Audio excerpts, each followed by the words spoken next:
As federal leaders spearhead a recovery effort for communities hit by Hurricane Helene, they're also thinking about preventing future disasters. 27 News Washington correspondent Hannah Brandt explains.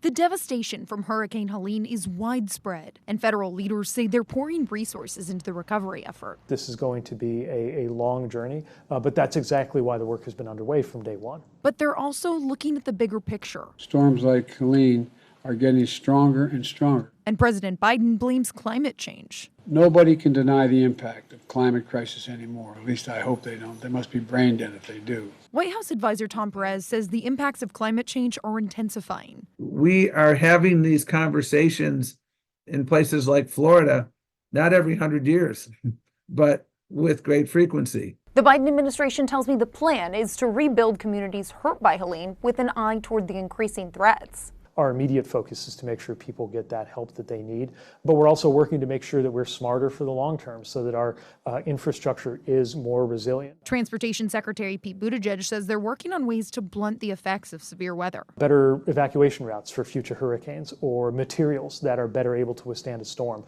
or moving things to higher ground. Because he predicts more disasters are just around the corner. Hopefully never something as devastating as Helene, but we know that there's more where this came from coming toward the United States, which is why we need to build and design in a more resilient way. And Secretary Buttigieg says they already have a head start on that because of funding earmarked for climate resiliency in the infrastructure package passed back in 2021. In Washington, I'm Hannah Brandt.